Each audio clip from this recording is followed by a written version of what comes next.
네, 제가 굉장히 존경하는 우리 오정 교수님을 큰 박수로 맞이해 주시기 바랍니다. 예, 우선 조금 늦게 도착해서 송구합니다. 잘 몰라가지고 학교를 좀 뺑뺑도 학교가 엄청 커요. 저는 학생 수만 생각하고 학교가 그렇게 크지 않으리라 생각했는데 학생 수에 비해서 학교가 굉장히 크고 제가 보니까 광주 지역에서 굉장히 중심적인 학교인 것 같습니다. 제가 늘 생각하는 것 중 하나가 예컨대 실리콘밸리를 가보면은 가장 중요한 게 실리콘밸리가 이렇게 되는 가장 큰 배경에는 일단 거기 우수한 학교들이 있고요. 인재를 배출하고 그다음에 기업들이 있고 그런 것들 그다음에 이제 연구소가 있고 이게 이제 클러스터가 돼 가지고 실리콘밸리가 만들어졌거든요. 제 생각하면 광주가 앞으로 이제 그 4차 산업혁명의 첨단 산업의 클러스터가 된다고 그러면은 아마 지스타가 큰 역할을 하지 않을까 생각이 됩니다. 제가 그냥 왜냐면 저 본의 아니게 택시를 타고 차 한 바퀴 돌았거든요. 여기 찾느라고 돌다 보니까 이 학교 굉장히 크구나 생각이 들고 앞으로 광주 지역에 큰 그 클러스터의 핵심 역할을 할 수 있겠다는 생각을 했습니다. 저는 이제 방금 소개하신 바와 마찬가지로 주로 한국은행에서 통화정책과 환율정책을 많이 연구를 했어요.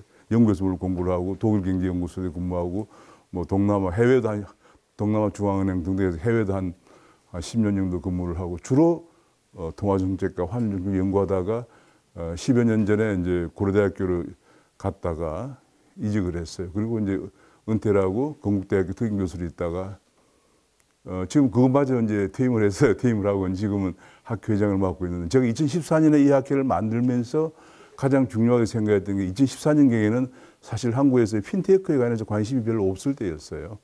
제가 이제 해외에서 교육 생활을 많이 하고 했기 때문에 앞으로 핀테크가 굉장히 중요하다고 생각을 하고 그 당시에 우리 학회 그래서 이제 핀테크는 금융과 IT가 융합된 거잖아요. 그래서 Finance ICT Convergence Association을 만들었습니다. 만들어가지고 우리 학회에 가장 크게 기여한 것은 한국의 인터넷 은행을 도입하는데 결정적인 기여를 했습니다. 최근에는 이제 블록체인과 암호화폐에 관해서 금융당국에서 잘 이해를 못하고 있는 부분에 관해서 우리가 많이 이해를 시키고 있는 그런 상황이고요. 그렇습니다. 블록체인이라고 그러면 이제 여러분 이제 테크놀로지 측면에서는 또 많이 듣고 많이 배웠으리라 생각을 합니다. 지스타이기 때문에 제가 중점적으로 말씀드리고 싶은 것은 블록체인이 금융에 어떤 영향을 미치느냐 하는 겁니다.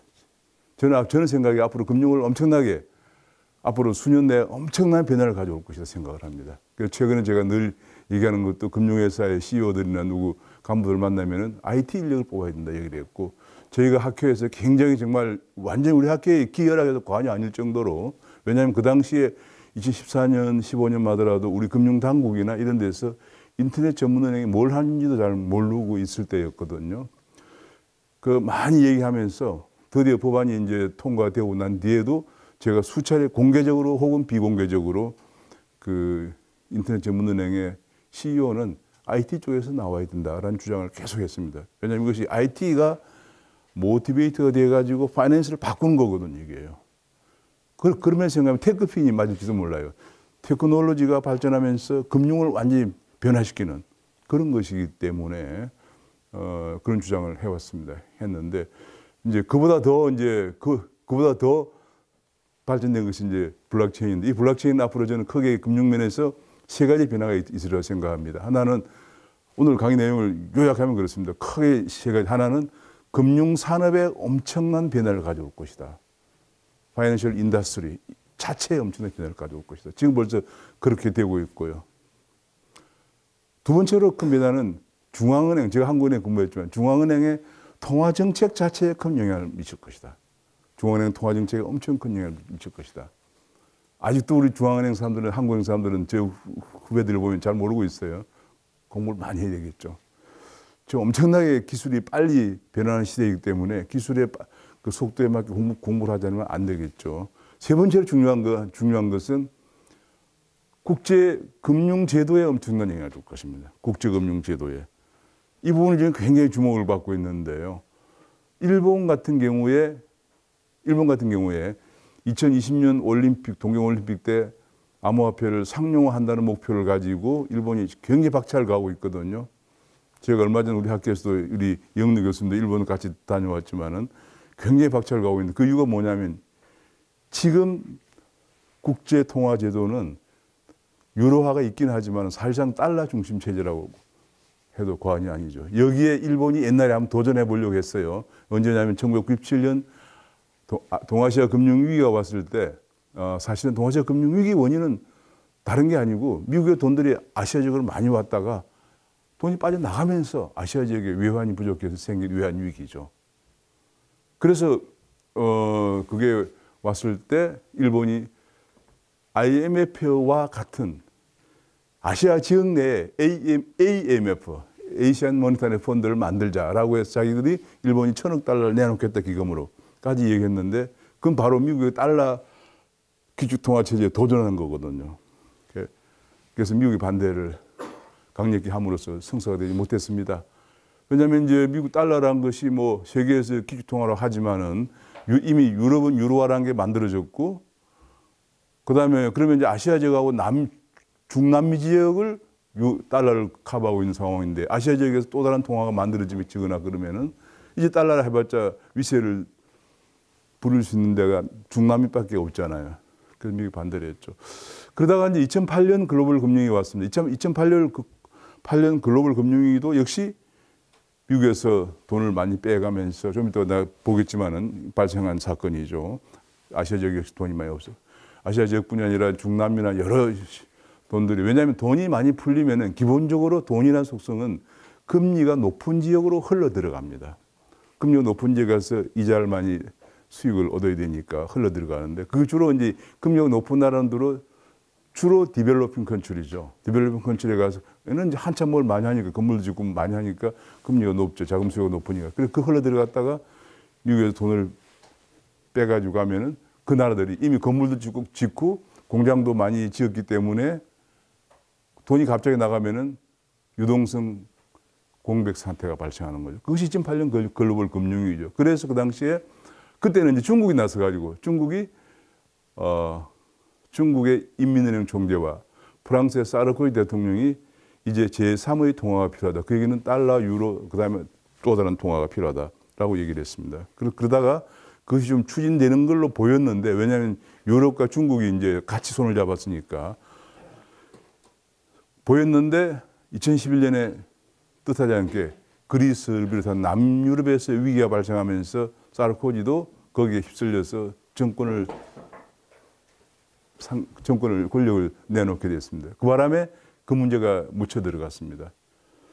제 생각으로는 아마 곧 위기가 올 겁니다. 위기가 오면 다시 이제 중요한 문제가 국제 통화제도, 국제 금융제도 얘기가 나오고 거기에 중요한 게 지금 현재 이 암호화폐입니다. 일본은 그걸 예상을 하고 2020년경에 대대적으로 암호화폐를 이제 쓰려고 합니다. 이 암호화폐는 지금 암호화폐를 많이 갖고 있는 나라는 외환 보유액과 같은 역할을 하게 될 거예요. 왜냐하면 암호화폐로 다 뭘 살 수가 있고 다 뭘 하니까. 근데 아직 우리나라 정부 당국이나 금융 당국은 전혀 이 문제에 관해서 이해를 잘 못하고 있다는 게 너무 안타까워서 자꾸 우리 학교 같은 데서 교수들이 막 떠들고 다니고 세미나도 하고 막 그렇게 하죠. 자, 우리 그런 정도 큰 세 가지 이슈가 있다는 걸 생각하면서 한번 말씀을 들어보면 되겠습니다. 그것이 세계 경제의 큰 변화예요. 세계 경제는 엄청난 변화를 겪고 있다고 생각합니다.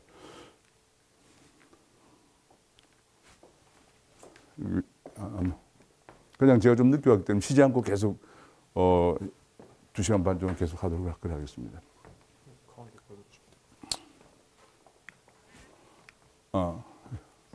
제가 요 정도 쭉 얘기를 할 건데요.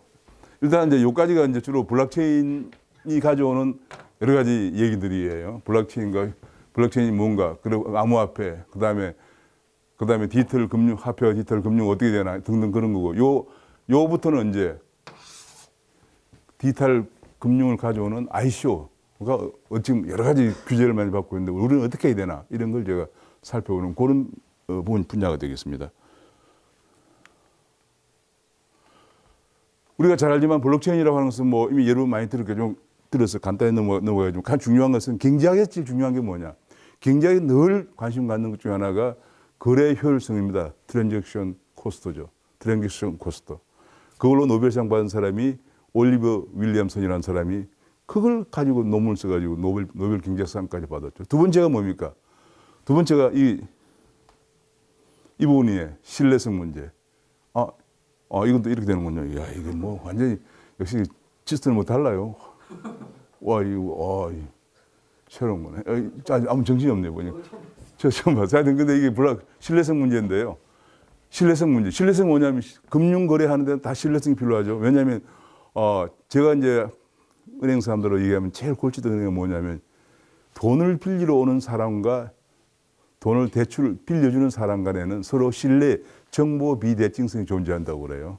왜냐하면 돈을 빌리러 온 사람은 언제나 떠벌립니다. 내가 돈을 잘 갚을 수 있고 내가 하는 사업은 잘 될 거라고 막 떠벌립니다.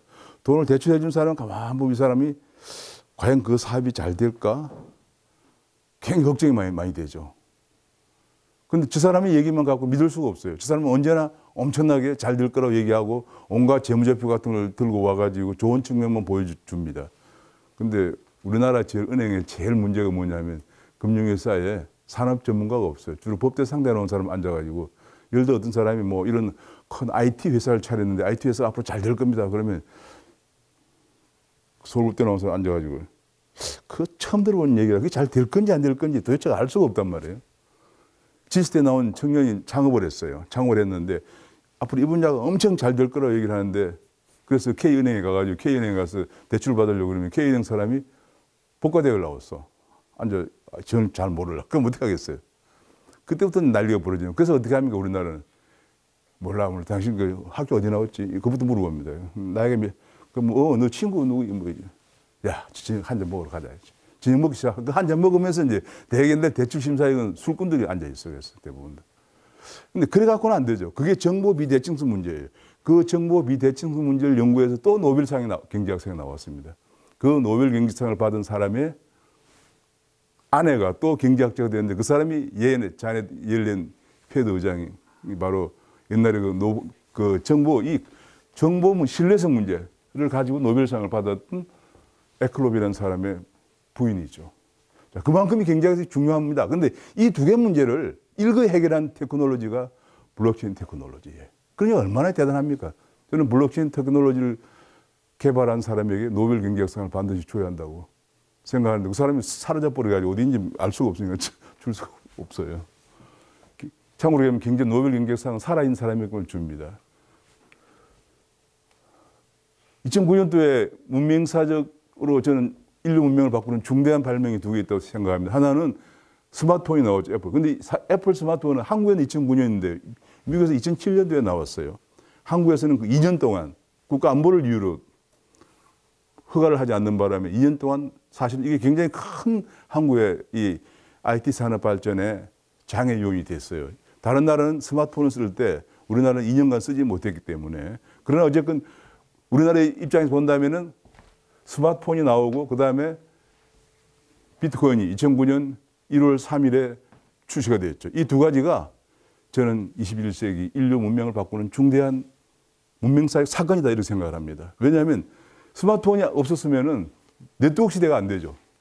이 스마트폰 대단합니다. 이거 뭐 정말 위력이 대단합니다. 왜냐하면 이 스마트폰에 우리가 이것이 나오기 전에는 이거는 그냥 전화만 하는 기능이었거든요. 근데 스마트폰이 뭐냐? 스마트라는 것이 이 안에 인터넷 기능을 장착했다는 뜻이에요. 그러니까 인터넷 기능을 장착하면서 지금은 제가 갖고 있는 이게 갤럭시 9 같은 경우도 집에 있는 제 노트북보다 대용량이 많습니다. 지금 대용량 컴퓨터, 그 다음에 초고속 통신망, 5G까지 한국에서 나오는 상태니까 초고속 통신망에다가 대용량에다가 그리고 이거는 언제 어디서나 되거든요. 지금 제가 구글에 방문했을 때 얘기를 한 것 중에서 이런 얘기를 들었어요. 구글에서 야 이거 사하라 사막 같은 데서 어떻게 터지지? 히말라야 같은 데 어떻게 터지지? 그 어떤 사람이 드론을 띄우면 됩니다. 그건 주로 이제 구글에서 제일 많이 하는 게 땡스기빙 프라이데이라 해가지고 매달 금요일 날 모여서 전 직원이 회장이야 전 직원이 모여서 맥주 한잔 마시면서 그런 얘기를 해요. 거기서 아이디어가 굉장히 한 놈이 이제 한 분이 어떤 분이 저기 입에 습관이 돼가지고 그 어떤 사람이 이제 젊은 사람이 기발한 아이디어로 드론을 띄우면 됩니다. 드론 그거 참 좋은 것 같아요. 구글의 운영 방식이 그래요. 그러면 당신이 드론 팀장이야. 한번 해봐. 해가지고 이 청년의 이 아이디어에 동조한 사람 전부 회체 모여 그래가지고 한 20명 모이면 그게 드론 팀이 돼가지고 그 사람들 하는 일은 뭐냐? 개발을 하는 게 아니고 이미 개발하면 늦어요. 우리나라가 그래서 안 된다는 거예요. 왜냐하면 우리나라는 사람 뽑아가지고 직원 연수시키지, 구글은 그렇게 안 하고요. 만약 드론 그러면은 세계에서 드론을 제일 잘 만드는 회사가 어디냐, 세계 제일 드론 기술자가 어디냐를 서치하는 게 일이에요. 그리고 그 회사를 한 400, 500억 주고 그냥 인수합병하죠. 그래서 구글은 1년에 수십 개 회사를 인수합병하는 게 일입니다. 그렇게 하다 보니까 구글이 계속 이제 새로운 걸 자꾸 첫날 가는데, 그게 너무 성공을 해가지고, 제가 요 얘기는 한 3년 전에 방문했을 때 들은 얘기인데, 최근에 작년에 방문도 했었거든요. 제가 했더니 작년에 얘기가, 이 땡스기빙 프라이데이 미팅이 너무너무 잘 돼가지고 효과가 있어서 이제는 2주마다 한 번씩 한대요. 2주마다. 그러니까 2주마다 한 번씩 그냥 직원 간에 객이 없는 토론을 하고, 그 맥주 한 잔 마시면서 하니까 그냥 뭐 이런 얘기도 나오는 거죠. 나오고 그 좋은 아이디어가 나오면은 그 사람이 과장이건 뭐 대리건 부장이건 그 사람이 팀장이야. 그리고 그 밑에 뭐 대리고 뭐고 이사하고 전부 다 그 흥민 사람 다 모여요. 조직을 그렇게 운영을 해요, 미국. 참 대단합니다. 제가 그 조직 운영하는 얘기를 듣고 깜짝 놀란 게, 야, 이래서 이게 구글이 되는구나. 구글의 핵심적인 조직 운영. 야, 정말 대단합니다. 거기서 나온 게 이제 그런 게 아이폰이, 스마트폰.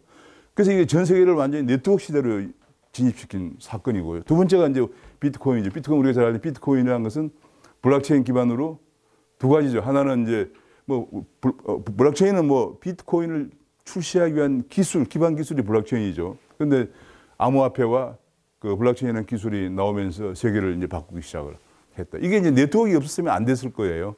네트워크가 없으면. 자, 그래서 굉장히 중요한 건데요.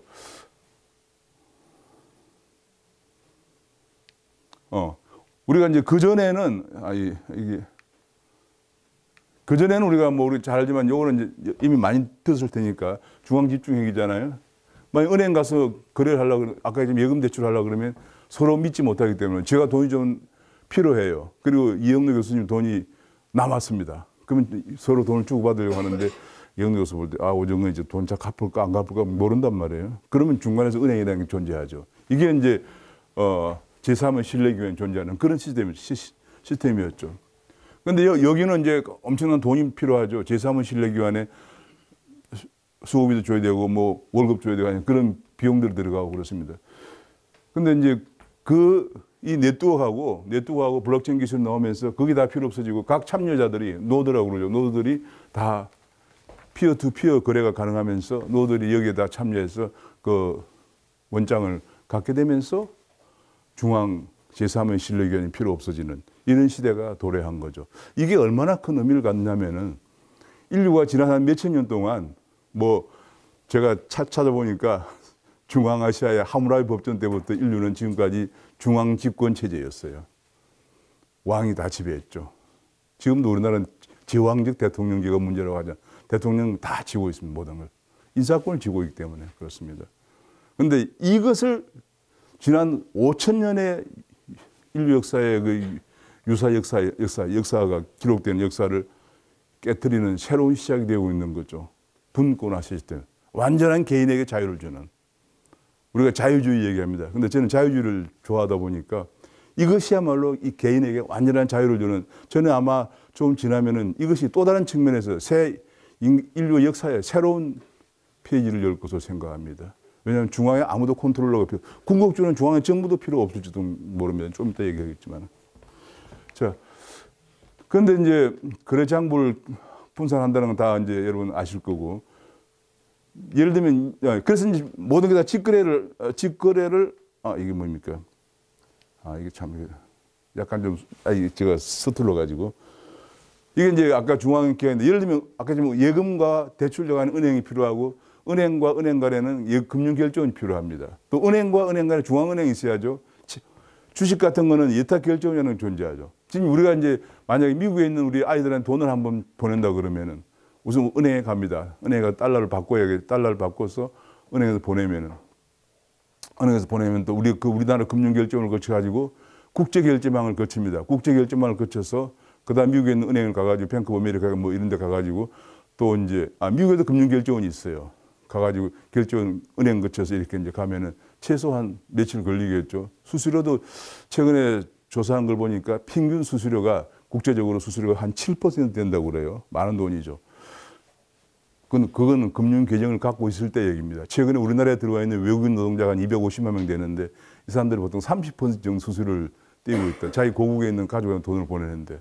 왜냐하면 그 사람들이 은행 계정이 우리나라처럼 은행 계정을 많이 갖고 있는 시장에 드물어요. 특히 이제 동남아, 우리나라에 와 있는 동남아 노동자들이 그 나라에는 거의 절반 이상이 은행 계정을 갖고 있지 않기 때문에 그 돈을 보내려면 브로커를 이용해서 보내는데 브로커 피가 한 30% 정도 가져간다고 그래요. 정말 힘들게 벌어가서 그런 일이 생기는데 그게 이제 다 필요한데 이런 게 다 필요하고 이 사람들 다 먹여 살려야 되니까 엄청난 그 시간이 걸리고 수수료. 그래서 아까 트랜잭션 코스트가 들어간다. 거래 비용이 들어가는 거죠. 거래 비용이 들어가는 그런 문제가 생기죠. 그러다 이제는 P2P 거래로 이제 가게 됐다니까 지금 우리가 대표적으로 알 수 있는 것 중 하나가 예를 든 농구. 이게 전부 한국의 넥슨 이런 거. 이게 뭡니까 전부 다. 한국에 있는 NC소프트. 이런 게 다 한국에 있는 게임 회사들이에요. 제가 이 회사에서 강의를 해달라서 가서 강의를 한 적이 있었는데 어마어마해요. 제가 그 게임 회사에 가보니까 저는 한국에 근무하기 좋은 데인 줄 알았더니 유행걸 완전 근무 환경이 최첨단이에요. 제가 구글에도 가보고 애플도 가보고 여러 군데를 많이 가봤는데 우리나라 게임 회사만큼 근무 환경이 좋은 데도 아마 드물 거예요. 정말 최첨단인데 이 사람들의 문제는 이 게임 하나에 보통 게임 하나 하려면 돈 얼마 정도 지급하죠? 게임을 잘 안 하시나 보네. 게임을 안 하시는구나. 게임 하시는 분. 게임 보통 하나 좀 좋은 거 이기려면 얼마 정도 돈이 필요하죠? 얼마요? 최근에 나온 몬스타트라는 게임은 개발비만 700억 정도 나오고 700 얼마? 700억. 아니죠. 내가 게임을 참여하려면 아이템을 사고 해야 될 거 아니에요. 모바일 게임은 대부분 받으면 3만 원 정도. 예. 어쨌든 모바일 게임을 이제 우리가 돈을 많이 드는데 제가 보니까 굉장히 그 아이템이 돈이 많다고 그래요. 이기려면 좋은 장비를 가져야 이길 거 아니에요. 장비를 많이 사는데, 야, 이게 말이죠. 좋은 장비를 사려면 이기려면 돈이 더 많이 들어간대요. 근데 근데 한 100만 원 든다고 합시다. 100만 원. 아니면 이기려면 100만 원 갖고도 안 된다고 그래요. 아주 최첨단 장비를 사려면 1000만 원쯤 이것저것 사면. 그럼 1000만 원을 산다 그러면 영국에 있는 제임스가 한국에 있는 NC소프트의 리니지인가? 거기서 샀다 그래요. 1000만 원. 근데 문제는 이거 사는데 우리는 지금까지 늘 이거를 씁니다. 애플 스토어나 아니면 구글 플레이스토어. 여기가 애플이나 구글 스토어 다운받는데 여기서 이 사람들이 매출액의 30%를 가져갑니다. 구글 애플의 가장 큰 수입원이 자기들 저거예요. 앱 다운받는 거예요. 왜냐하면 이익도 아니고 매출액 30%를 가져가 버린다면. 근데 지금은 이제 여기 이걸 갖다가 직거래를 하면은 이게 없어지면 어찌 되겠어요? 게이머가 바로 그냥 여기 직거래를 갖다가 합니다. 그러면 30%를 낼 필요가 없잖아요. 그렇게 되니까 이게 엄청난 거예요. 근데 문제는 아까 얘기했지만 거기에 서로 신뢰가 존재해야겠죠. 신뢰가. 그 신뢰를 존재해서 거래하게 해주는 게 블록체인 기반 거래예요. 그러면 이제 어떻게 하냐면 블록이라는 게 우리가 여러분 이제 IT 계열 공부하시니까 아시겠지만 블록을 쌓는 거잖아요. 비트코인 같은 비트코인과 거래하는 걸 10분 단위로 계속 블록을 만들어서 그걸 계속 연결해 나가는 게 블록체인이잖아요. 그러면은 누군가 그 블록체인을 게임 같으면 게임을 계속 사는 것을 블록을 5분 단위로 블록을 만들어서 체인을 연결해 나가는 작업을 해야 되겠죠. 그게 이제 하는 사람들이 마이너라고 그러잖아요. 그 마이너가 그걸 하기 위한 많은 전기요금을 들여서 많은 우수 인력을 확보해가지고 할 메리트를 줘야 되니까 그게 바로 이제 코인을 지급하는 거잖아요. 그래서 지금 한국 사람들, 젊은 사람들이 제가 몇 사람 만났는데 여기 있는 학생들하고 나이가 거의 같아요. 그런 젊은 사람들이 한국의 게임 코인을 지금 많이 개발하고 있습니다. 이미 벌써 개발이 됐을 거예요. 아마 제가 만난 게 작년에 만났으니까. 왜냐하면 게임 코인을 하면 그 사람들이 이제 게임 코인을 가지고 블록을 쌓으면 그 게임 코인을 쓰면은 바로 그냥 이 사람들은 직거래를 하게 되니까 그만큼 비용이 적게 들겠죠. 트랜잭션 코스트가 안 든다는 얘기예요. 그러고 신뢰가 확실한 거죠.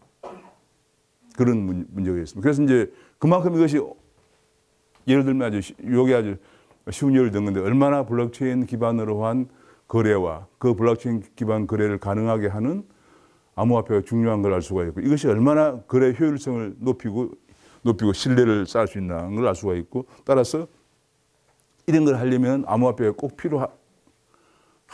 없으면 안 되겠다는 걸 알 수가 있겠습니다. 근데 재밌는 것이 이제 거기에 이제 제가 그 마이닝 하는 회사에 가서 보니까 만약에 그걸 자기 어떤 그 게임 코인을 하나 이제 블록을 쌓아서 체인을 연결해서 했으면은 그리고 코인을 받았으면 그 코인이 바로 그냥 거래소 바로 직상장이 되고요. 제가 거기에 투자를 했으면은 왜냐하면 그 마이닝하는 회사들이 자기 돈 갖고 할 수가 없어요. 대부분 다 상당 부분 한 80% 내지 정도는 그 제가 보니까 위탁을 받아서 해주고 있어요. 그래서 우리가 직접 마이닝을 못할 때는 돈을 그때 맡기면 돼요. 맡기면 마이닝을 해주고 그 마이닝 한 것이 바로 나한테 연락이 된과 동시에 내 마이닝한 그 코인이 거래소에 상장이 됩니다. 그러면 이제 거래소에서 가격을 보면서 그걸 보고 내가 투자를 하는 거죠. 그런 시스템으로 돼 있습니다. 지금 현재 시스템이. 그러니까 아주 잘 돼 있는 거죠. 문제는 이제 어떤 코인이 거래가 되는 내가 그렇게 투자를 해가지고 했는데 거래가 안 되면 안 되겠죠. 많은 사람들이 관심이 가는 거. 그래서 중요한 것이 이제 사람들이 많이 관심이 있을 법한 그런 코인을 마이닝 해달라고 한다든지 그런 코인에 투자한다든지 그런 게 필요하겠죠. 자, 그렇게 해서 이게 지금 이제 거래 비용을 이 블록체인 기반 거래가 거래 비용을 줄이고 서로 신뢰를 확보하는 엄청난 변화를 가져올 것이 틀림없습니다. 그렇기 때문에 제가 보기에는 앞으로 이 점 때문에 폭발적으로 이것이 확산될 거예요. 엄청나게 확산되는데 제가 최근에 영란은행 자료를 읽어보니까 영란은행 벌써 이 문제를 예상하라고 몇 년 전부터 텍스포스를 구성해가지고 박사들 몇 명 채용해 연구를 하고 저게 영란은행 3년 전에 우리 학교에서 방문했었는데요. 그때 이영래 교수님 같이 갔으면 좋았는데 그때는 우리 회원이 아니라서 못 갔어요. 하여튼. 그런데 그 박사들 연구한 논문을 보니까 이렇게 거래 효율성이 증가되고 서로 신뢰가 생기면은 굉장히 거래가 늘어나기 때문에 GDP가 3% 정도 늘어날 것이다. 이렇게 그만큼 좋은 효과를 가져올 것이다 얘기를 하고 있습니다. 지금 앞으로 이제 어떻게 될까 하는 건데요. 제가 보기에는 앞으로 이제 만물 인터넷 오브 에브리싱 시대가 되면서 그야말로 이 IoE 시대라고 하는 것이 모든 사람과 사물, 기기와 기기, 사람과 기기가 다 연결되는 시대죠. 앞으로 정말 어떤 시대가 될지 상상하기 힘듭니다. 뭐 심지어는 작은 무슨 나노 무슨 AI 같은 걸 몸속에까지 집어넣는다고 하니까 그런 게 다 연결되는 시대가 되면 제일 문제가 뭐냐면 이 문제가 되겠죠. 거래 효율성과 이거 누르면 엄청나게 문제가 생겨가지고 투명성 이런 거겠죠. 이게 생소한 거 돼가지고 좀 이상합니다. 하여튼 투명성과 보안성이 제일 중요합니다. 이게 이제 앞으로 이래서 이런 것들이 다 4차 산업혁명으로 나온다고 하지만 여기에 모든 걸 연결하게 되겠죠. 이런데 블록체인이 없으면은 기본적으로 누가 해킹할 수가 있잖아요. 거래 신뢰가 없어지고 이러면 이게 큰 문제가 되겠죠. 이것이 기본적인 그래서 기술이 4차 산업혁명 제일 기본적인 기술인데 예를 들면은 요거는 이제 앞으로 인더스트리 4.0이라고 그래서 월드 에코노믹 포럼에서 먼저 얘기됐지만은 그것이 이제 여러분 잘 아시는 바와 마찬가지로 IoT나 IoE를 통해서 빅데이터가 많이 이제 생성되겠죠. 그 빅데이터를 가지고 인공지능으로 분석을 해서 인류 생활에 도움이 되게 합니다. 이거 얼마나 대단한가. 제가 중국 예를 하나 들면은 중국에 저희가 이제 제 학교에서는 해외를 가끔 가는데 작년인가를 중국을 방문했습니다. 중국에 그 알리바바 그룹이라고 있는데 잘 알잖아요. 우리 마윈이 하는 알리바바 그룹. 마윈의 재산이 지금 이건희의 재산보다 한 3배쯤 많을 거예요. 어마어마한 부자가 되었습니다. 영어 선생님 하다가 90몇 년대, 94년 동안 창업을 한 게 알리바바인데, 근데 알리바바 그룹 안에 마이뱅크라고 하는 은행이 있어요. 인터넷 은행이. 알리바바 그룹 안에 금융지주회사가 있고, 엔터 파이낸셜이라고 하는 금융지주회사가 있고, 그 밑에 이제 마이뱅크가 있고 쭉 있는데, 그 마이뱅크에 저희가 방문을 했는데, 이 사람들 얘기가, 만약에 지금 아까 했지만 비대면 모바일 시대잖아요. 그러니까 모바일을 가진 사람 중국에서 거의 금융 계정을 써보지도 않은 사람들이 절반 이상 금융 계정을 갖고 있지 않은 금융 문명이에요. 그런데 그런 사람들도 모바일은 갖고 있어요. 그래서 중국 저 서부에 이상한 농어촌에 사는 사람이 모바일로 대출 신청을 했습니다. 상하이에 있는 마이뱅크에. 그러면 상하이에 있는 마이뱅크에서는 저 서부 사막 어디 농촌에 있는 사람 대출 신청을 받아가지고 바로 그 사람과 관련된 개인 데이터와 그 사람과 관련된 업종이라든지 그 사람의 공적인 데이터를 한 10만 개를 동원한다고 그래요. 저희들이 교수들이 놀랬습니다, 정말. 그 10만 개를 동원해가지고 그 데이터를 이용해서 인공지능으로 심사 분석을 한다고 그래요. 해가지고 3분 이내에 이 사람이 대출을 해도 부실을 안 만들고 잘 갚을 사람인지 또 금리를 얼마를 받으면 될 사람인지를 결정한다 합니다. 3분 내 결정에 통보를 해준다고 그래요. 너무 정확한 분석이라서 부실 비율이 굉장히 낮습니다. 이걸 보고 깜짝 놀래가지고 시진핑이 인터넷 전문이라는 핀테크에 관해서는 규제를 하지 말라. 지금까지 너무 돈이 없어가지고 사채만 써야 되는 그런 사람들. 제가 오늘도 무슨 오전에 제가 그런 다른 회의 갔다 오늘 좀 늦었는데 회의에서 얘기를 했는데 이번에 그 4인 가족 동반 자살을 했잖아요. 그 사람들이 뭐냐면 사채 때문에 그래요. 그 동반 자살한 가족을 읽어보니까 제가 가보전에 지금 신문에 나온 거 보니까 총 7천만 원 빚이 있는데 2천만 원이 처갓집의 빚이고 그거는 뭐 보통 처갓집 빚은 안 갚아도 된다 생각할지도 몰라. 그 다음에 5천만 원이 사채라고 그래요. 사채는 금리가 보통 100% 정도입니다. 최고 120%가 갑니다. 이 사람은 5천만 원을 빌렸는데 그 1년에 이자만 5천만 원이 나가야 돼요. 근데 이 두 부부가 근근히 일을 하다가 최근에 여러 가지 자영업자들이 어려워지면 이 사람이 일자리를 잃고 또 수입이 없어졌어요. 그러니까 살아갈 길이 막막해서 그냥 죽자 이래 된 거예요. 이런 사람들한테 중국 같은 그런 시스템이 돼 있으면 우리나라가 그 사람 죽었을까 싶어요. 왜냐면 중국은 이제 그럴 때 이제 이런 인터넷 은행에 전화를 해가지고 내가 뭐 길이 없느냐. 그럼 이 사람 관련된 10만 개의 데이터를 이용해서 당신은 형편이 여러 등등등 하니까 금리나 15% 정도로 우리가 대출을 얼마 해주겠다. 이렇게 할 수 있는 거잖아요. 그래서 시진핑 정부가 여기에 놀래가지고 중국은 핀테크에 관해서는 규제가 없습니다. 이거는 뭐 샌드박스 정도가 아니고 사전 허가, 무조건 허가해라. 그 다음에 문제가 생기면 규제하는 사후 규제 방식을 도입했습니다. 그 바람에 중국에서 작년에 제가 방문했을 때 그 마이뱅크 사람들과 얘기를 해보니까 약 2억 명 정도가 그런 금융을 쓰고 이게 이제 말하자면 포용금융이에요. 그동안 한 번도 금융을 쓰지 못했던 2억 명 정도가 금융을 쓰고 있다. 그런 얘기를 하는데 그것이 이제 인류 생활에 엄청난 도움을 주는 거죠. 또 이런 것들이 또 엄청난 빅데이터를 양성합니다. 양성하다 하면 또 다시 빅데이터가 나와서 또 생성되고 또 인공지능 이것이 계속 돌아가는 게 사이버 물리 시스템이죠. 그 과정에서 이제 블록체인이 거래 효율성과 보안성, 투명성을 보장하고 여기에 거래되는 그 돈이 바로 크립토커런시가 되는 거죠. 그래서 앞으로 이것이 인류 문명을 획기적으로 바꾸어 놓을 수밖에 없다는 생각입니다. 그러면 코인이 엄청나게 진화하죠. 코인 제일 처음 나온 게 이제 비트코인입니다. 비트코인은 목적 자체가 지급 결제용으로 지금 만들어진 거예요. 비트코인이 만들어진 것은 가장 큰 목적이 쉽게 얘기하면 달러에 대체하는 통화로 만든 거예요. 저는 사토시 나카모토가 한번 정말 봤으면 싶은데 왜냐하면 국제금융을 연구하는 학교가 제가 국제금융학회장도 했거든요. 2009년부터 고려대학 가면서 몇 년간 국제금융학회에서 그 회장을 했는데 어디 갔는지 알 수가 있어야지. 죽은 사람인지 모르고. 근데 문제는 왜 그러냐면 이 사람이 대단한 천재라고 할 수밖에 없는 것이 미리미리 2008년도 무슨 일이 생겼습니까? 2008년도에 무슨 일이 생겼죠? 모자선 학생 한번 답해. 2008년도에 무슨 일이 생겼죠? 금융면에서. 그 옆에 2008년도에 글로벌 금융위기라는 게 생겼습니다. 그렇죠? 2008년 9월 15일에 미국의 리만 브라더스라고 하는 수백 년 된 금융회사가 파산을 하면서 금융위기가 왔습니다. 그런데 이게 리만 브라더스는 아마 한 250년 된 역사를 갖고 있을 거예요. 그런 회사이기 때문에 누구도 파산되리라고 생각을 안 하고요.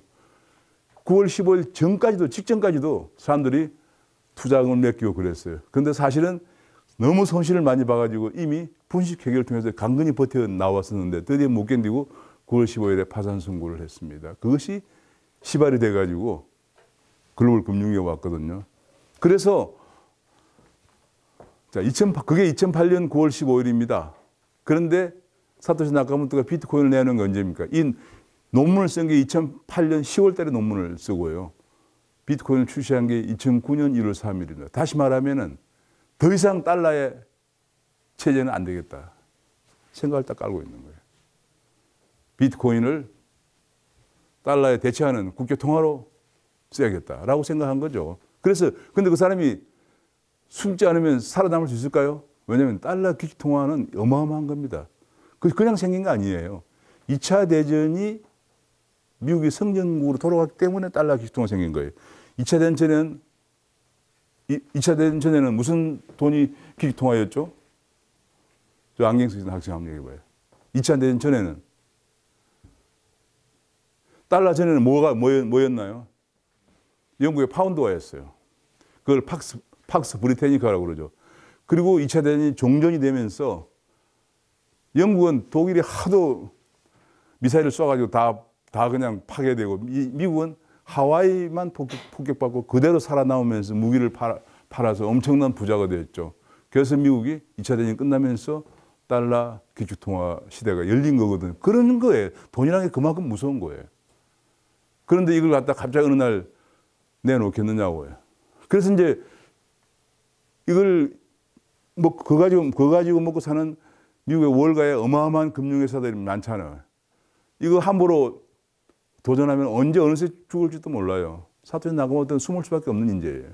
제가 보기엔 어디 지금 죽지 않고 숨어 있지 않는 생각이 들어요. 아니면 한국에 와 있는지도 몰라요. 한국에 와서 그냥 가명을 쓰면서. 제가 왜 그 얘기를 하냐면 얼마 전에 저 이름 갑자기 생각 안 나는데 굉장히 유명한 크립토 커런시 발명가인데 이름이 굉장히 유명한 그 한국 사람 많이 아는 크립토 커런시 발명가. 이 사람이 한국에 저 어디야 그 서울에서 인터넷 그 뭐 게임방 있잖아요. 인터넷방이 7년이나 살았대요.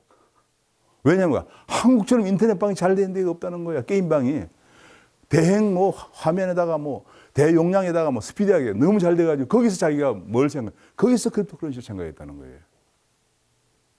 그리고 7년 살면서 저 한국말도 너무 잘해요. 저하고 뭐, 왜냐면 한국에서 7년 살았으니까. 그래서 저도 만나가지고 야 정말 그래서 집에 가면 아마 명함이 있을 텐데 그만큼 그냥 그래서 아마 사토시 나카모토는 한국에 와 있는지도 몰라요. 그런 방에 있으면 혼자서 게임하고 있는지도 몰라 지금도. 아니면 그 비트코인 거래하고 있을지도 모르죠. 어쨌거나 신분을 드러내고는 이 어마어마한 시스템에 도전을 하고는 살 수가 없다는 게 자명합니다. 저는 그런 생각을 해요. 어쨌든 그 사람이 내놓은 게 2009년도에 1월 3일에 내놓은 게 절묘하게 미국발 글로벌 금융위기가 터지면서 내놓았는데 그래서 비트코인 목적이 뭐냐? 지급 결제용이에요. 달러에 대체할 수 있는 지급 결제. 비트코인은 본래 만드는 게 지급 결제용이에요. 그래서 문제가 뭐냐면 지급 결제용이라서 이것이 10분 단위로 블럭을 쐈잖아요. 굉장히 늦습니다. 늦고 확장성도 굉장히 얼마 안 되고 그래서 그렇지만 그 목적 자체가 글로벌 통화로서 탄생했기 때문에 그래요. 그런데 이제 그러다 보니까 소소한 작은 거래는 너무 힘들잖아요. 소소하게 좀 빨리 거래하고. 근데 뭐 빨리 좀 거래하면서 다양한 거래를 할 수 있는 거예요. 그래서 나온 게 이더리움이에요. 이더가 나왔죠. 2015년에 나왔습니다. 2014년에 스위스 쭈크에다가 우리가 잘 알지만 비탈리 부테린이라는 사람이 스위스 쭈크에서 이더리움 파운데이션 설립을 하고 거기서 돈을 모아가지고 2015년에 이더리움을 발행했습니다. 그건 뭐냐면 예컨대 그 블록을 사는 주기도 10분이 아니고 2분 30초. 짧게 하고 그다음에 작은 거래 같은 것도 쉽게 할 수 있게 해서 지금 이더리움이 엄청나게 많이 쓰이고 있죠. 이건 하나에 그렇게 함으로써 여러 사람들이 이더를 이용해서 그 안에 들어가서 새로운 조그만한 분산 앱을 만들어 D앱이라고 그러죠. D앱을 만들어서 많이 할 수 있도록 이렇게 만드는 게 뒤에 만들었고요. 여기서 이제 엄청나게 그렇게 나온 거 이런 본래 그걸 이제 메인넷이라고 메인넷에다가 깔아가지고 메인넷을 이용해서 만든 토큰들이 엄청나게 지금 나오고 있죠. 이 토큰들 앞으로 기하급수로 나오리라 생각해요. 왜냐하면 모든 거래가 블록체인 기반으로 거래하면 너무도 비용이 적게 들고 서로 신뢰하기 때문에 앞으로 거래마다 다 나올 거예요. 거래마다. 그러면 이게 기하급수로 폭발적으로 증가할 겁니다. 근데 가장 중요한 것은 이겁니다. 저는 제가 생각하기로 세 가지로 생각하는데 아무 토큰이나 아무 코인이나 성공할 수 있을까? 그건 아니고요. 세 가지 기준을 생각해요. 하나는 기술이 우수해야 됩니다. 디벨로퍼. 그래서 언제나 이 사람들이 화이트 페이퍼를 쓸 때 화이트 페이퍼에 디벨로퍼 이름을 쫙 열거합니다. 디벨로퍼 이름만 열거한 게 아니고 이영로 교수님 가지고 훌륭한 분을 어드바이저리 보드로 또 초청을 해요. 그럼 이 사람들이 이영로 교수님을 어드바이저 하는 거 보니까 이 회사를 믿어도 될 모양이다. 뭐 이렇게 생각을 할 수 있겠죠. 그 다음에 두 번째는 시장성입니다. 아무리 잘 만들어놔도 시장에 수요하자면 안 되죠. 아까 게임 코인 같은 건 사람이 많이 쓰겠죠. 근데 게임 코인이 아니고 뭐 이상한 거 뭐 전남대학과 지스트와의 뭐 논문 거래에 관한 코인을 만들었다. 그럼 그걸로 전남대학과 지스트 학생들만 쓰겠죠. 뭐 예를 들면 좀 얘가 좀 이상한데 하여튼 시장 수요가 있어야 한다는 얘기예요. 시장 수요가 있는 거. 그 다음에 경영진의 도덕성. 경영진들이 진실로 괜찮은 사람이라 되겠죠. 돈만 거둬가지고 뭐 잠적해버린다든지. 지금 그런 사람들이 너무 많아요. 지금 그게 제일 문제예요. 예를 들어서 우리가 이제 좀 이따 얘기는 나오겠지만 이걸 하려면은 ICO라는 걸 해야 돼요. ICO를 해가지고 ICO라는 건 이제 내가 어떤 코인을 아까 게임 코인을 발행하겠다 그러면 그 게임 코인을 발행 그런 아이디어를 정리한 것을 백서라고 그래요. 화이트 페이퍼를 발간합니다. 그 화이트 페이퍼 발간해가지고 돈을 모으죠. 그 돈을 모아가지고 제 주변에 어떤 사람하고 얘기해 보니까 저는 주로 이것 때문에 젊은 사람들 많이 만나는데 그 젊은 사람 중에서 한 600억 정도 모금을 했대요. 모금했는데 내가 이 내용을 얘기 들어보니까 조금 문제가 있는 것 같아요. 이 기술 면에서 좀 문제가 있는 것 같아가지고 야, 그 괜찮으냐 그랬더니 돌아온 답이 설마 내가 지금 돈을 다 거두는데 어떻게 하겠어요? 뭐 이런 식이에요. 그래고는 안 되죠. 소송이 제기될 겁니다, 아마. 근데 이런 문제가, 이런 세 가지가 가장 중요한 것이 아닌가 싶습니다. 그래서 이제 여러분이 토큰을 고를 때도 앞으로 이런 세 가지를 기준으로 보시면 되겠어요. 아까도 얘기했지만 엄청나게 토큰이 개화가 많이 쓸 겁니다. 우리가 2015년에 이걸 월드 에코노믹 포럼이 발간한 책이 있는데 딥시프트라고 해요. 거대한 전환이 올 거다. 테크놀로지 티핑 포인트가 다가온다는 얘기죠.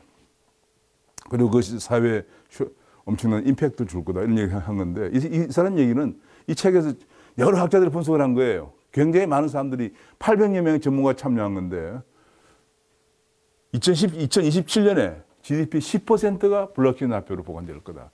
2027년 불과 얼마 안 남았어요. 8년 남았네요.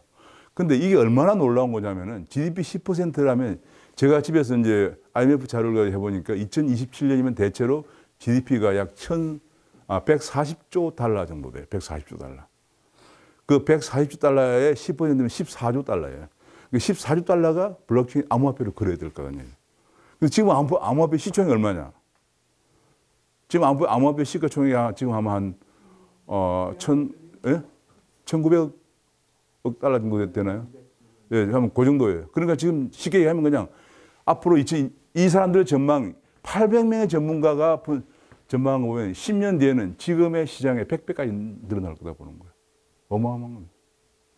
이거는 가격도 오르기도 하지만은 새로운 화폐들이 많이 나와서 앞으로 2027년이면은 지금 시장 규모보다 한 100배 정도 늘어날 거다 이렇게 보고 있는 거예요. 그만큼 앞으로 블록체인과 암호화폐가 많이 쓰일 거다 이렇게 보고. 그래서 이 사람이 얘기가 딥시프트, 거대한 전환이 올 수밖에 없다. 그리고 곧 27년을 티핑 포인트로 보고요. 도저히 이거 왜냐면 티핑 포인트라는 게 뭐냐면 이제 어떤 새로운 변화가 있을 때 많은 사람들은 처음에는 거부를 합니다. 전통 분야가 거부를 하죠. 예컨대 은행에서 은행을 안 쓰고 이제 계속 그냥 미국에 송금하는데 바로 그냥 블록체인을 송금하려고 합니다. 은행이 반대합니다. 지금 현재 우리나라 어떤 식이냐면 어떤 핀테크 회사가 처음에 핀테크를 이용해서 모바일을 이용해서 송금하는 걸 개발했어요. 그리고 최근에 어떤 회사가 블록체인 기반 송금 기술을 개발했어요. 그랬더니 그걸 쓰면 수수료도 안 들고 수초 내에 송금이 되어버리거든요. 모바일을 이용한 것도 그렇고 더 안전하게 블록체인 기반으로 송금해서 수초 내에 송금이 되면서 수수료는 거의 한 5분의 1밖에 안 듭니다. 그러면 전부 다 그렇게 하겠죠? 그러면 가장 손해보는 사람들은 지금 기존의 은행들입니다. 기존 은행들 가만히 있나요? 금융당국하고 자주 만나고 밥 먹고 운동하고 뭐 그런 사람들이죠. 그 사람들이 로비를 해서 그런지 다 핀테크 회사와 블록체인 회사가 송금 기술을 개발했다 하더라도 그거는 안 된다. 허용이 안 되고 은행을 통해서 할 때만 된다. 아주 이상한 걸 만들었어요. 그런 식으로 계속 기존에 있는 세력들이 거부 반응을 보입니다. 그러다가 어느 순간에 이르르면은 점점 새로운 기술이 확산되면서 더 이상 거부할 수 없는 뉴 패러다임으로 가는 걸 티핑 포인트라고 그래요. 이 사람들은 800명의 전문가들은 2027년에 티핑 포인트가 올 거다. 더 이상 거부할 수 없는 블록체인 암호화폐 시대가 올 거다. 이렇게 보고 있고요. 뭐 제가 몇 가지 예를 들은 건데요. 예를 들면 가장 많이 쓰는 게 이제 송금 거래죠. 국제금융 송금 거래. 국제금융 좀 이따 제가 하나 보겠는데 예를 들면 이런 겁니다. 국제금융 좀 이따 나올 거예요. 국제금융의 송금 거래가 가장 많이 씁니다. 그거는 뭐 뒤에 나오는 걸 제가 미리 설명을 드리면 아마 뒤에 어딘가 설명해 놨는데 이건데요. 미국의 R3라고 하는 회사가 뉴욕에 있는 회사인데 우리가 이것도 한 방문을 한 적이 있는데 R3CEB라고 하는 컨소시엄을 만들었습니다. 2016년에 만들었는데 지금 현재 약 100개 정도 세계 은행들이 연간 3억 원의 회비를 내면서 여기 가입했는데 이 사람들은 회비면서 연간 3억을 벌어들여요. 처음에 몇 사람이 출발하지 않는 회사가 지금 어마어마한 돈을 뭐 벌고 있습니다. 이 사람들이 하는 게 뭐냐? 아까 바로 블록체인 기술을 이용해서 송금하는 거죠. 그러면 이제 전 은행들이 앞으로 이 블록체인 기술을 이용해서 송금을 하지 않으면은 낙후되니까 사람들이 이제 안 쓰게 되죠. 아니 뭐 우리나라 K은행에 가가지고 송금해서 미국에 있는 아이안 송금하려면 수수료 한 7% 내고 뭐 시일 한 며칠 걸리고 그렇게 하는 보다는 바로 내가 집에서 뭐 우리 애 미국에 있는 애하고 같이 모바일로 송금하면 되는데 이때 이 사람들이 많이 쓰는 돈이 리플이라는 돈을 쓰기 시작했거든요. 그래서 리플 가격이 폭등을 한 적이 있습니다. 어쨌거나 이런 것들이 이제 송금을 하는 거죠. 이런 이제 금융에서 많이 쓰이고요. 그 외에 이제 물류 같은 거, 물류를 이제 스플라이 체인이라고 그래가지고 처음에 생산해가지고 최종 도착할 때까지 서로 누가 바꿀 수도 있잖아요. 예를 들어 한국에서 제가 미국에서 유명한 뭐 무슨 우리 와이프를 위해서 별로 그런 거 하지도 않지만은 엄청 비싼 모피를 하나 주문했다 그래 봐요. 아마 여기 있는 남편들은 부인을 위해서 엄청 비싼 모피를 하나 주문을 해 주시기 바랍니다. 그럼 엄청 부인이 행복해 하실지 몰라요. 저는 한 번도 해본 적은 없는데. 근데 그걸 주문 생산해가지고 오는 과정에서 특히 다이아몬드 같은 거 오는 과정에서 누군가가 바꿔치기 할 수가 있어요. 질이 바뀌죠. 그걸 갖다가 블록체인으로 전부 증명을 다 해가지고 오기 때문에 바꿀 수가 없어요. 중국에서 그래서 한 게 중국 사람들은 역시 먹는 것에 뛰어나요. 돈육, 돼지고기를 하도 많이 먹는 거 돼지고기가 처음에 돼지고기 그런 걸 그걸 IBM하고 협력해서 그걸 만들기도 하고요. 유통 해양도 마찬가지. 바다에서 오는 거 참 그런 거. 그다음에 이제 자금 회수용으로 에스크로는 중간에 이제 구매자와 판매자 간의 신용 관계가 확실치 않을 때 그걸 보장해주는 중개하는 걸 에스크로라고 그러죠. 에스크로가 필요한 거 무역거래. 무역거래 같으면 예를 들어서 우리가 뭐 어디서 우리가 수출을 합니다. 중동에. 그럼 중동에 수출하고 중동에 돈이 와야 되는데 보통 3개월 걸리거든요. 근데 그 3개월 동안 사실 이게 굉장히 힘든 거예요. 왜냐면 내가 물건을 이미 보냈는데 3개월 동안 3개월 후에 돈이 다 내 통장으로 들어와야 들어온 거잖아요. 그런 것들을 지금 해결하기 위해서 바로 국제금융회사가 런던이나 뉴욕에서 돈을 벌고 사는 거죠. 그걸 보장해주고, 보증해주고, 신용장 같은 거 발급해주고, 먹고 사는 거죠. 이제 그런 것들을 안 하고, 제가 그래서 몇 번 어디 가서 강의할 때 그랬어요. 우리나라가 연간 1조 달러의 무역을 하는 나라이기 때문에 분명히 무역거래 블록체인 코인을 만들면은 엄청 돈을 벌 거다. 하고 몇 번 얘기했는데 최근에 보니까 삼성 SDS에서 준비하고 있다고 그러더라고요. 개인도 마찬가지. 여러분 중에서도 한 100명 모여가지고 그거 하면 성공하라고. 그건 뭐 우리나라 지금 1조 달러 무역하는 전부 다 무역 신용장 베이스예요. 그거 하지 않고 이제는 블록체인 베이스로 약간 트레이드 코인이다. 누가 트레이드 코인을 만들어서 그걸 가지고 쓰면은 바로 그냥 내가 수출하는 순간 돈이 들어오고 내가 수입하는 순간 돈을 보내고 서로 그냥 즉시 결제가 되고 또 블록체인을 하기 때문에 믿을 수가 있고요. 왜냐하면 이 블록체인 절대 불가역적이잖아요.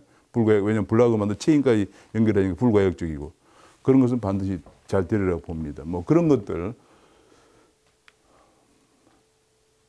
앞으로는 이제 숙박시설 예약도 마찬가지고 뭐 이런 것도 다 굉장히 다방면에서 쓰입니다. 앞으로 아까 게임 펀지가 얘기를 했는데요. 의료도 마찬가지입니다. 한국에서 메디블락 같은 게 있고 연애 같은 거 앞으로 연애도 어떻게 하냐면 지금 우리나라의 연예인들 굉장히 인기가 있죠. 근데 연예인들 상당 부분이 돈은 별 많이 못 벌어요. 누가 버느냐? 기획사가 다 벌죠. 기획사라는 중간 미들맨이 있단 말이에요. 그럴 이유가 없죠. 바로 한국의 어떤 K-팝을 좋아하는 사람이 한국의 K-팝을 다운받아서 보는데 거기에 그러면 K-팝 코인 같은 게 필요하겠죠. 그러면 그것이 바로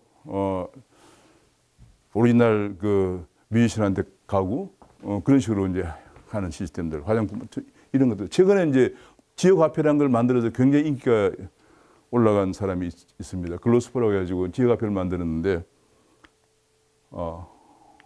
이게 어디 된 거지?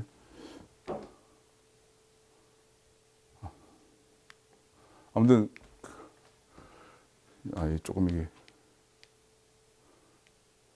예. 근데 이제 최근에 노원구에서 그 처음에 만드는 지금 뭐 전국적으로 뭐 서로 한다고 난리인데요.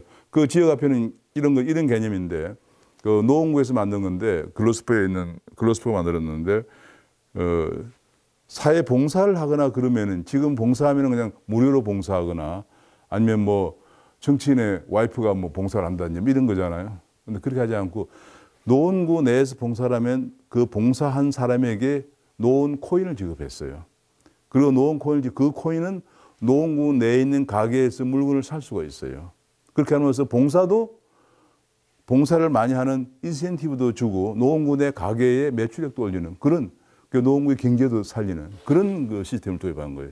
이것이 성공을 하면서 지금 이 친구는 보니까 뭐 컴퓨터공학과 나온 친구가 CEO인데 한참 나이가 얼마 안 되죠. 한 30, 한 대밖에 안 되는 친구인데 지금 난리 났어요. 전 세계에서 얘를 콜해요. 한국에 뭐 지자체는 말할 것도 없고 전 세계에 얘 맨날 다니느라고 너무 바빠요. 왜냐하면 그 코인을 자기 동네 스페인 어디 만들어 달라, 유럽 어디 만들어 달라 난리예요. 정말 대단해요. 이제 제 생각은 아마 70대 나온 사람들도 제가 만나보면 그냥 서울에 있는 뭐 중류대학 컴퓨터공학과 나온 친구인데 너무너무 아이디를 잘 내가지고 지금 너무 잘하고 있습니다. 그러다가 지금은 이제 닥이라고 그래서 자동 운영 기업도 이제 운영 조직으로 바뀌는 거예요. 이게 이제 여러 이제 하다 보니까 이제 그 디센트럴라이즈 오거나이제이션인데 하다 보니까 거기서 이제 그 사람들이 이게 결국은 그건 이제 블록체인이라는 게 디센트럴라이즈된 그 노드들이 다 합의를 해야 되는 거잖아요. 그러니까 큰 어떤 조직 같은 그 회사가 있으면 회사의 구성원들, 주주들이 여기에 참여해서 합의를 봐서 운영하는 앞으로 그런 식으로 자율 운영 조직, 자동 운영 조직이 앞으로 회사를 대체할 가능성이 크다. 그런 얘기인데요. 최근에 제가 이걸 보니까 이는 좀 이따 나오겠는데 정당들도 이런 식으로 한다고 그래요. 그건 좀 이따 제가 한번 보겠습니다. 그러니까 자율 운영 조직, 자율적으로 전부 참여하게 한다. 그런 얘기죠. 제가 은행 얘기는 좀 아까 했고요. 그래서 뭐 한국도 지금 그래서 이제 은행권 컨소르시엄 만들어졌고 보험업계 컨소르시엄도 만들어졌고 카드업계도 컨소르시엄 만들어졌습니다. 그 정군도 지금 만들어졌습니다. 정군도 지금 하고 있고요. 얼마 전에 증권에 딱 무슨 삼성증권인가 어디에서 증권을 2번 거래해가지고 문제가 된 적이 있었죠. 그게 왜냐하면 증권 예탁 결제원에서 원본을 갖고 있는데 증권을 산 사람한테 넘어가는데 2박 3일이 걸리거든요. 그 사이에 증권을 한 번 더 팔아먹은 거예요, 사실은. 그 친구가. 정말 대범한 친구인데. 근데 만약에 앞으로 이제 블록체인을 쓰면 10분 내에 이게 다 해결돼 버리니까 그런 일이 없어지겠죠. 그래서 제가 어느 신문사에서 전화가 왔길래 앞으로 이것의 해결책은 지금 갖고 있는 증권 예탁 시스템 갖고는 안 된다. 왜냐하면 증권을 이제 팔면은 여기 예탁 있는 것을 갖다 구매자한테 넘기고 그리고 그 돈이 이 사람 여기 계좌에서 넘어오는 이런 과정을 거치는데 아무리 빨라도 2박 3일은 걸리기 때문에 이 안에 증권회사에서 이 사람이 증권을 2번 팔은 거거든요. 참 이게 별 사람이었어요. 그런데 그걸 해결하는 길은 이것밖에 없다. 블록체인 기반 거래를 할 수밖에 없다라고 얘기를 했는데 여기에 가장 저항하는 사람이 누구겠습니까? 증권 예탁원과 금융결제원이겠죠.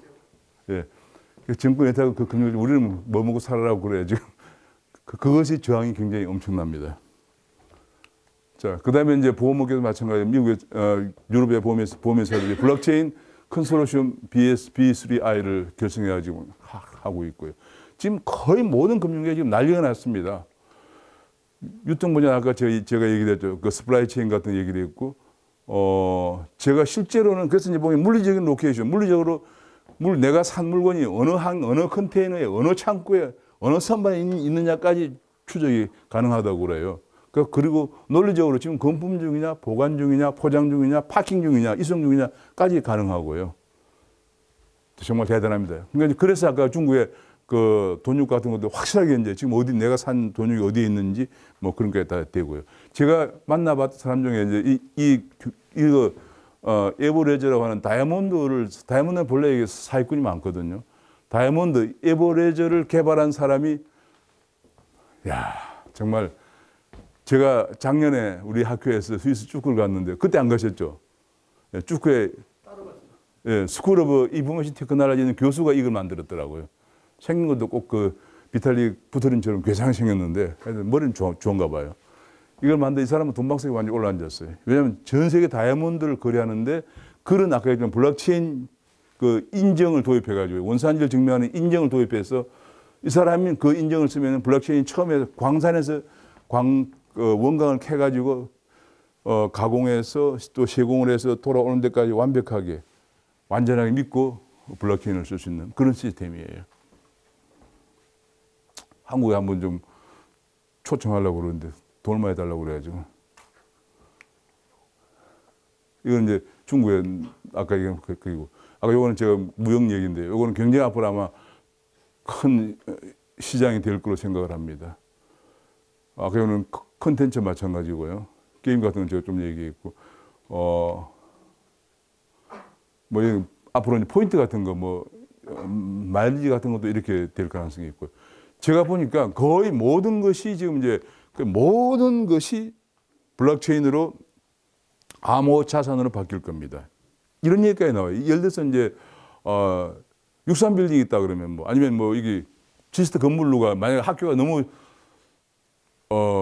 잘 되겠지만 지스타 강요 전남대학교가 안 돼가 건물이 판다 그러면 그걸 누가 사겠습니까? 너무 크니까. 그럴 때는 그걸 쪼개가지고 그걸 암호 자산으로 만들어서 확실하게 팔면은 투자하는 사람도 별 문제가 없고 파는 사람도 문제가 없고 모든 것을 암호 자산으로 만들어서 앞으로 거래가 될 거다. 그래서 그걸 암호 자산이라고 그러는데 앞으로 전부 암호 자산으로 만들 거다 그런 얘기예요. 그러니까 아까도 했지만 2027년 되면은 거의 GDP 10% 정도가 암호 화폐로 거래가 되는 시기가 온다. 뭐 그런 분석이 나오는 거죠. 제가 아까 얘기한 게 그건데 뒤에 다시 아까 제는 앞에는 요점만 써놓고 이렇게 다시 제가 정리해 놓은 건데요. 봉사활동 기부 같은 걸 지역화폐로 지급하고 그걸 가면 김에서 활동하게 쓰게 하는 그런 시스템입니다. 앞으로 이제 스마트 시티도 다 그런 거예요. 스마트 시티는 게 뭐 특별한 건 아니고 이제 이게 IoT라든지 오픈 데이터라든지 시큐리티 이런 것들이 전부 다 연결되는 거거든요. 연결되는 이 시스템 여기에서 블록체인이 없으면은 테러 시티가 될 가능성이 있어요. 지금 제가 보니까 이런 얘기가 나와요. 스마트 시티의 가장 핵심 중에 하나가 뭐냐면은 자동차인데요. 자율주행차. 이 자율주행차가 어떻게 돌아가죠? 자율주행차가? 지금 자율주행차가요. 지금까지 구상하고 있는 것 중 하나가 개인이 그냥 운전대 손 떼고 뭐 가는 그런 정도가 아니에요. 어떤 식이냐면은 서울에 있는 5천만 대의 자동차가 하나의 IoT 시스템으로 연결돼서 전부 중앙 컨트롤돼서 서로 충돌이 안 되게끔 그렇게 한다는 거예요. 이야, 정말 놀랐어요. 그런 정도가 생각을 하고 있어요. 그런 시대 때문에 내가 날라고 사고가 안 나요. 차가 안 가. 한번 미친 듯이 그냥 옆에 한번 들어박으려도 안 돼. 왜?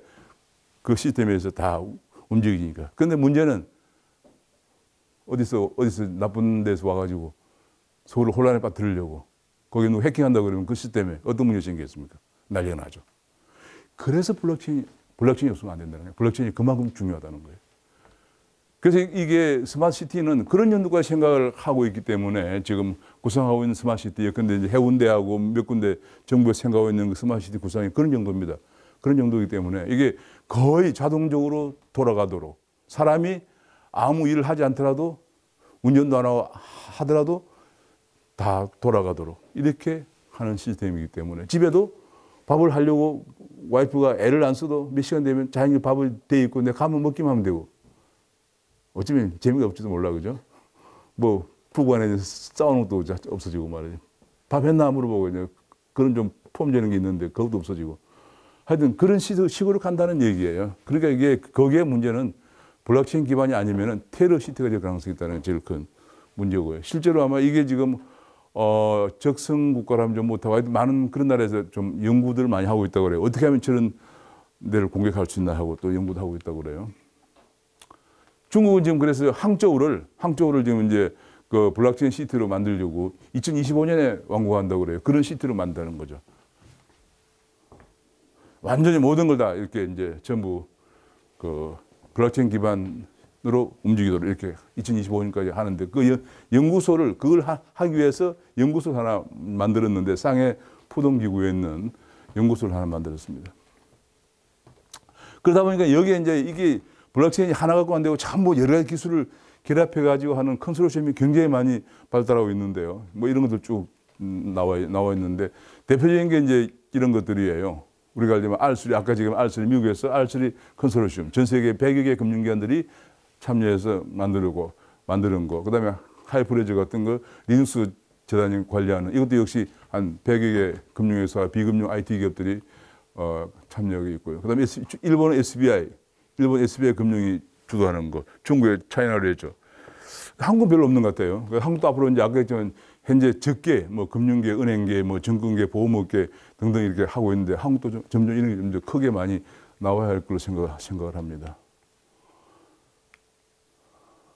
이제 지금 그래서 이제 이게 점점 이제 하다 보니까 국가 자체가 디지털 국가, 디지털 정당으로 변모하고 있답니다. 지금 처음에 이제 회사 같은 거 아까 다오 얘기했지만 회사 같은 걸 주주총회나 국민투표 같은 이런 것들을 이제 블록체인 기반으로 하게 되는데요. 지금 그 중에 대표적인 게 하나가 지금 디지털 국가로 변모하고 있는 데가 에스토니아죠. 에스토니아라는 데가 지금 보면 이렇습니다. 여기에 있는 인구가 130만밖에 안 되는 작은 나라입니다. 여기 있는 작은 나라. 이 작은 나라에서 지금 어떤 일이 벌어지고 있느냐. 정말 대단합니다. 제가 잠깐 보겠습니다. 어떤 일이 벌어지고 지금 현재 2014년부터 블록체인 기술을 이용해서 E-레지던시, 일렉트로닉이라는 얘기죠. E-레지던시, E-영주권이라는 얘기예요. 그런 전자시민권과 가상 영주권을 발급을 합니다. 100유로만 내면은 1시간 내에 발급이 가능해요. 1시간 내에. 그리고 발급 후에는 에스토니아 시민이 돼가지고 가상 영토에서 창업도 하고 정보 지원. 왜냐하면 이게 새로운 개념인데요. 기업을 하는데 공장을 꼭 여기 세우는 그거는 제조업 시대, 아날로그 시대예요. 지금은 기업을 어디에 세우느냐? 모바일 속에 세운단 말이에요. 모바일 속에. 여기는 우리가 무슨 뭐 조그마한 뭐 핀텍에서 하나 만든다. 페이먼트 회사를 페이먼트라는 게 만들면 전부 다 여기다 만드는 거예요. 모바일로. 이게 가상 영토예요. 생각 자체가. 그래서 여기 이걸 만드는 사람이 에스토니아 국민이 되면은 그건 에스토니아 영토가 그만큼 넓어지는 거예요. 이런 생각을 한 거예요. 야, 정말 어떻게 이런 생각을 했는지. 그래서 이걸 발급받은 에스토니아 가상 영주권을 받은 사람이 가상 영토에서 창업을 해야 합니다. 얼마나 창업을, 물론 이제 이 사람들이 투표권도 있습니다. 얼마나 창업을 많이 했느냐. 2014년에 가상 영주권을 도입한 3년 만에 150여 국가에서 4만 7천 명이 가상 영주권을 발급을 받았는데 한국인 1,300명이 있어요. 깜짝 놀랐어요, 제가. 한국 사람 정말 대단해요. 그런데 이 4만 7천 명은 다 고급 인력들이에요, 사실은. 이걸 알고 신청할 정도니까. 이 사람들이 6천 명이 창업을 했어요. 이 사람들이 세금을 냅니다. 130만 밖에 안 되는 사람들이 이 사람들은 내는 세금으로 뭐 세금이 엄청난 도움이 되죠. 그래서 지금 현재 이 사람들은 어떻게 생각하고 있냐면 2021년까지 2만 개의 기업이 창업할 것으로 전망을 하고 있어요. 2025년까지 지금 인구의 130명인데 130만 명인데 10배인 1,000만 명 정도가 가상 영주권을 받고 약 100만 개 정도 기업이 창업돼 가지고 이 사람들이 내는 세금 가지고 에스토니아에 실제 사는 사람 130만 명은 노령과 걱정 없이 저출산 걱정 없이 행복하게 잘 사는 국가가 되겠다. 야, 정말 기상천외한 아이디어예요. 그러니까 이게 이 모바일, 그래서 아까 제가 얘기했는데 인류 문명을 바꾸는 두 가지 혁명, 모바일과 블록체인, 이 두 가지 기술이 이런 생각까지 하게 하는 거예요. 우리나라에 몇 번 왔다 간 에스토니아 여성 대통령, 나이도 지금 한 50대밖에 안 됐는데 정말로 놀랍습니다. 이런 생각을 했다는 자체가 저는 깜짝 놀랄 정도로 생각해봤거든요. 제가 우리 학교에서 여기 한번 갔다 오려고 그래요. 가서 좀 보고 배우려고요. 이게 에스토니아가 하고 있는데 제가 또 보니까 이런 정도예요. 에스토니아 그 대통령은 관공서가 많으면은 안 돌아간다 해가지고 국민들이 가급적 관공서를 안 와야 경제가 활성화된다고 그래도 관공서 3분의 1 없애버렸어요. 왜냐하면 없애면 너무 멀어가지고 가까이 있던 관공서가 없어지면 너무 멀어서 관공서를 안 오게 되고 자연적으로 모바일을 이용하게 될 거다. 이렇게 해가지고 관공서를 3분의 1 없애버린 대통령이에요. 참 이 대단한 사람이에요. 우리는 정부에서 공무원을 더 늘려가지고 뭔가 하여튼 규제를 해가지고 국민들 꼼짝 못하게 뭐 하려고 그러는데 에스토니아 그 여성 대통령은 관공서를 없애버려서 3분의 1을 없애가지고 없앤 이유가 뭐냐? 국민이 가급적 관공서에 안 와야 된다는 거예요. 안 오고 모바일을 뭘 하려고 애를 써야 된다. 참 대단합니다. 어떻게 이런 생각을 했는지 모르겠어요. 이런 정도로 돌아갑니다. 그뿐이 아닙니다. 정당도 이게 그래서 지금 뭐냐면 가상영토 시대인데 가상영토에 가상인구와 가상기업으로 이것이 앞으로 부국의 조건이 될 것이다. 어느 국가가 블록체인 기반을 더 넓은 가상영토를 가지고 더 많은 가상인구를 가지고 더 많은 가상기업을 가지고 있느냐가 앞으로 부국의 조건이 될 거다는 얘기예요. 지금은 시공을 초월한 네트워크 시대이기 때문에 이런 얘기가 나옵니다. 그러니까 지금 정치인들이나 이런 사람들이 생각이 완전히 바뀌어야 돼요. 제가 요새 무슨 일 때문에 우연치 않게 자유한국당에 뭐 일을 좀 도와주고 있습니다. 경제학교로서. 제가 한국당 뭐 한 얘기가 한국당도 블록체인 디지털 정당으로 가야 된다. 그 다음에 나중에 집권하게 되면 디지털 국가를 이렇게 만들어야 된다. 우리도. 그걸 계속 얘기하는데 듣는 사람이 국회의원에서 한 몇 명 안 되는 것 같아요. 그게 무슨 소리냐 잘 모르고 하여튼 이래가지고 우리 영리 교수님 저하고 와서 한 하루쯤 전부 다 합숙 교육을 시켜야 될 것 같아요. 근데 정당도 실제로 이렇게 바뀝니다. 지금은 이제 디지털 정당이라고 그래가지고 지금 어떤 일이 벌어지고 있냐면 이런 식이에요. 정당은 어떻게 하냐면은 당 운영 플랫폼을 구축합니다.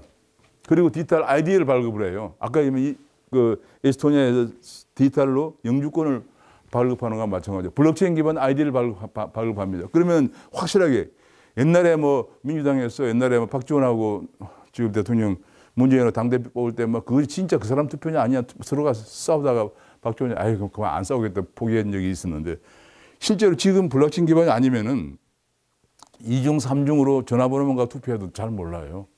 그런데 블록체인 기반으로 아이디를 부여주면 확실하게 그 사람밖에 투표를 할 수가 없거든요. 그렇게 합니다. 그렇게 해서 하고 나서 또 한 가지 중요한 게 프로포즈를 그 사람들이 아이디를 가지고 있는 사람들이 프로포즈를 하게 합니다. 프로포즈를 받은 걸 토론을 시킵니다. 토론방이 또 있어요. 토론방이 있어요. 토론방에서 토론이 상당히 잘 돼서 내용이 괜찮다 싶은 건 바로 입법까지 가버립니다. 그러면 뭡니까? 지금처럼 정당원이 되고 내가 정당원이 되는데 무슨 일을 하나 소속감이 없는데 이래 되면 엄청나게 소속감이 커지겠죠.